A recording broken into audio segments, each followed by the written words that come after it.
Hey guys, Rich from GunTortureTests.com. So you want to get your FFL? Well, do me a favor. Go to Google.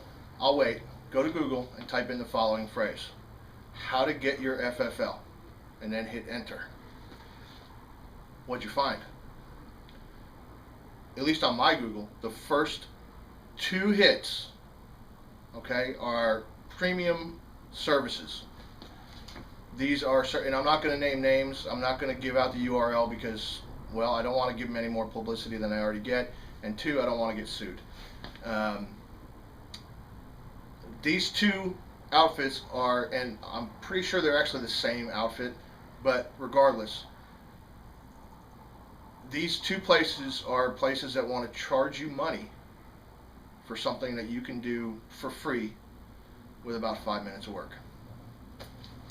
Getting your FFL is really easy, okay? You fill out some paperwork, you send a check, you wait a couple months, and you have an FFL, okay? It's so easy, in fact, that it's 5 steps. Now I'm going to read off this paper because I didn't memorize all the forms, okay? But all this information that I'm about to give you right now is going to be down in the description of the video, okay, along with internet links and a couple of phone numbers. The first thing you want to do if you want to get your FFL is you call the ATF distribution center. That's where it's a big giant warehouse that all of the federal government's forms and all the ATF's forms are housed at. And you tell them you need the following forms. You need ATF form 5310.12, which is the Form 7, which is the actual FFL application.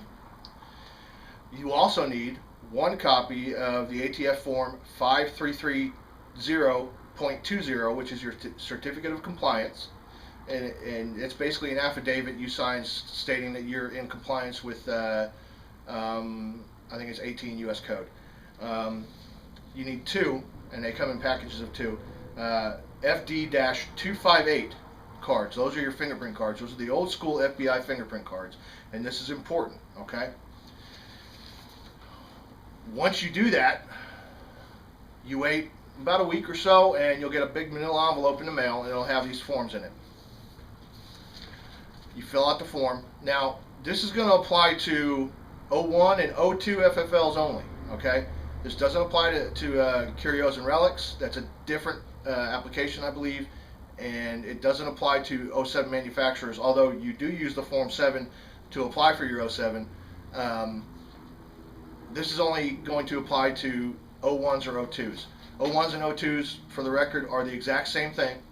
The only difference is that in 02 is a pawn shop, like me, and they have to have the different number, okay, in 02, so that when I call in a background check on somebody, they ask me a couple of extra questions that they wouldn't ask somebody who owns just a gun store, okay? And that's the only difference. Other than that, they're the exact same thing. You can do the exact same thing with them, but if you have a pawn shop, you're going to apply for an 02, and if you're going to just have a gun shop, okay, or something like that out of your house or whatever, okay, you get an 01. So anyway, you fill out the forms, okay, and it's real easy, basic, common sense stuff, okay. It's the FFL, the application asks you about your background and you know and any criminal convictions, so on and so forth. The cool thing is if you have any questions on it, you can call ATF Licensing Bureau anytime during the week, and they're more than happy to help you out. And I strongly suggest you do this. If you have a question on your application, call Licensing Bureau. Seriously. They're happy to help you out because it helps you and it also helps them. Because if you send in your application and something's missing or something's not answered correctly or you have the wrong thing in the wrong place, they're going to send it back and it's just going to delay the whole process. So it makes it easier for everybody involved if you just call them and say, hey, I have a question on such and such, you know, am I doing this right? And they'll say, you're either doing it right or you're not, okay? So anyway, you fill out the application, you sign the Certificate of Compliance, and then you get your fingerprints done. For whatever reason, in this day of electronic fingerprinting, the ATF still requires an old-fashioned ink fingerprint card. Now here, I had to drive, I think, 40 miles to the nearest town that still uses old-fashioned ink fingerprints, and that cost me about $25 to get the fingerprints done. You can get this done in any police department that still uses the ink pads. If your local agency uses the electronic fingerprint system, it's not valid. The ATF wants an actual fingerprint card taken with ink, and that's what they want, so that's what you do. You fill out the paperwork, you cut a check for $200, and you send it off. Now, on the ATF's website, there'll be a link to it, but on the ATF's website, it says that from the date they receive your application, the turnaround time is about 60 days. And this is good because back when I did it, it was about 90 days. Okay, so they're speeding it up. I think they hired some more people in licensing to help move with the background checks and so on and so forth. So it speeds it up. Now what happens is, just like anything else with the federal government, just because you see that your check was cashed, don't get all excited. It just means they got your money now. Okay? But the way it works is, after they process your application, they send it to your local ATF office. Okay, in my case here, they send it to, because I'm in Tulsa, and even though I have an ATF, there's an ATF office here in Tulsa, the office that handles all the licensing and stuff is in Oklahoma City. So they send it to Oklahoma City, and then I got a phone call from an agent making an appointment with me to come down here to Tulsa and talk to me. They call it an interview, and it kind of is. You know, the agent wants to, you know, the impression I get is that the agent wants to kind of see what you're doing and kind of talk to you about what your intentions are. They go over a lot of rules. They go over all the different paperwork, you know, the 4473s and the multiple gun disposition forms, and you know, they hammer it into your head exactly what a straw purchase is and all these different things. And it takes about an hour or so. I had a lot of questions, so I think mine took a couple hours. Because I'm really, when it comes to this stuff, I'm a big believer in crossing the T's and dotting the I's and making sure everything is just the way it needs to be. I don't want any trouble from the feds, okay? So they come out and they talk to you. They'll have a look around your place, okay? You know, they'll make suggestions. All they care about is that firearms are going to be secured, okay? It doesn't mean you have to have a safe. It doesn't mean you have to have a big giant gun vault, okay? They just want to know that when you're not there, they're going to be locked up, basically, okay? So whether it's in your garage or in a retail store, you know, that's what they care about. You don't have to have an alarm system, although it helps, obviously, okay? If you're going to sell guns, have an alarm system, really. I mean, it's common sense, guys. You know, there's a lot of stuff that people think you have to have an FFL. They think you have, you know, they think you have to have a brick and mortar store, and that's not the case, okay?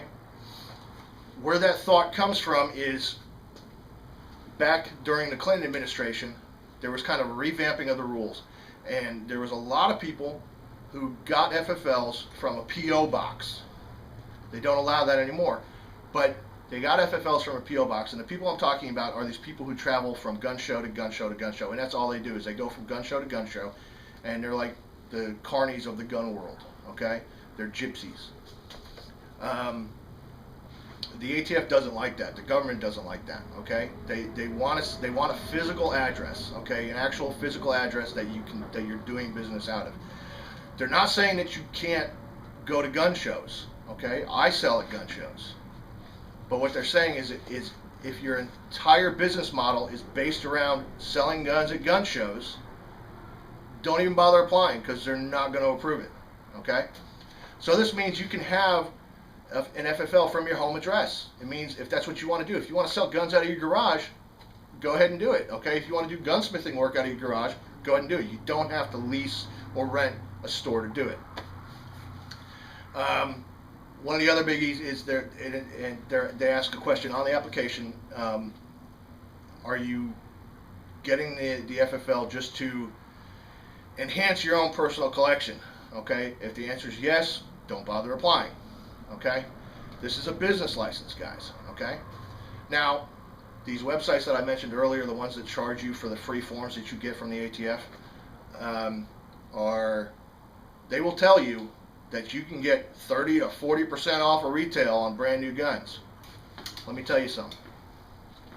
On new firearms, by and large, the profit margin is 10% or less. Okay? There's some exceptions to that rule. Okay?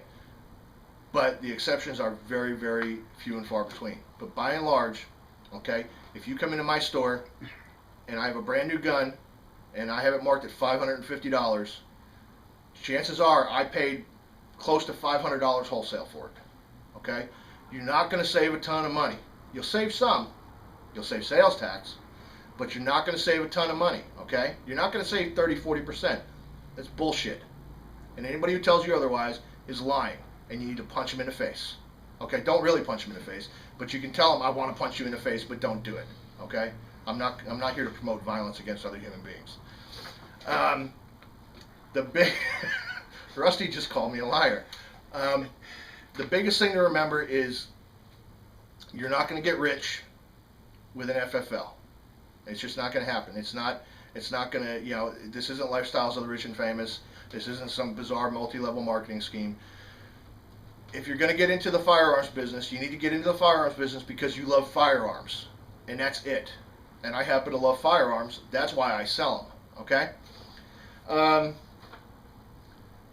All this information, this stuff that I just, you know, read off to you is going to be in the description of the video.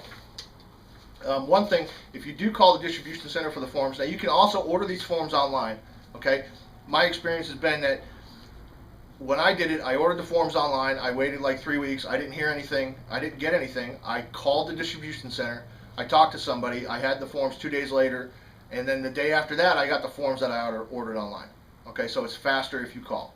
Now, keep in mind that the people who work at the distribution center are, well, let's just say the ATF is an equal opportunity employer. And they do employ in low-level capacities people who have certain mental slowness. Okay? And I'm being serious here. They're all sweethearts of people. Okay? I'm not making fun. I promise you I'm not making fun.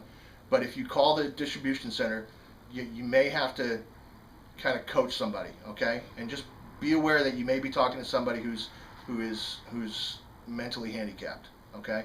That's not a bad thing. I'm seriously not making fun. Okay? I don't want to get a bunch of hate mail over this. But you got to, you know, I'm just advising you who you're going to be dealing with. That's really it. Getting your FFL is easy. It's just a waiting game, just like anything else, and it costs a little bit of money. That $200 I told you about is for the first 3 years. Your FFL, the standard FFL, is good for 3 years. The $200 covers your first 3 years. After that, the renewals are $90. The reason it's $200 the first time is because of all the background checks and all the other crap they have to do. Renewal is just sign a form, send a check for $90.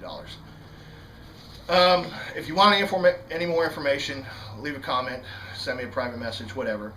A couple of other things. On Sunday, the 30th of October, this coming Sunday,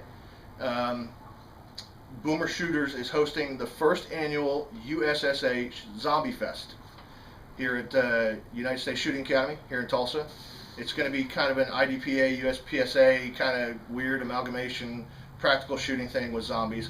Honestly, I'm over zombies. I don't care about zombies, but a lot of people asked me to be there, so I'm going to be out there. I'm going to shoot. You can meet me if you're in the area. Meet me, shake my hand, say hi, call me an asshole, whatever. You know, you can meet Earl. Okay, you know, if you're a lovely lady, you could even stroke Earl.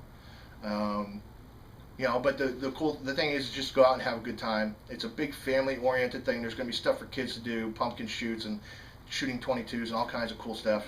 That's on this Sunday. I will put the link to the thread on Boomer Shooters in the description.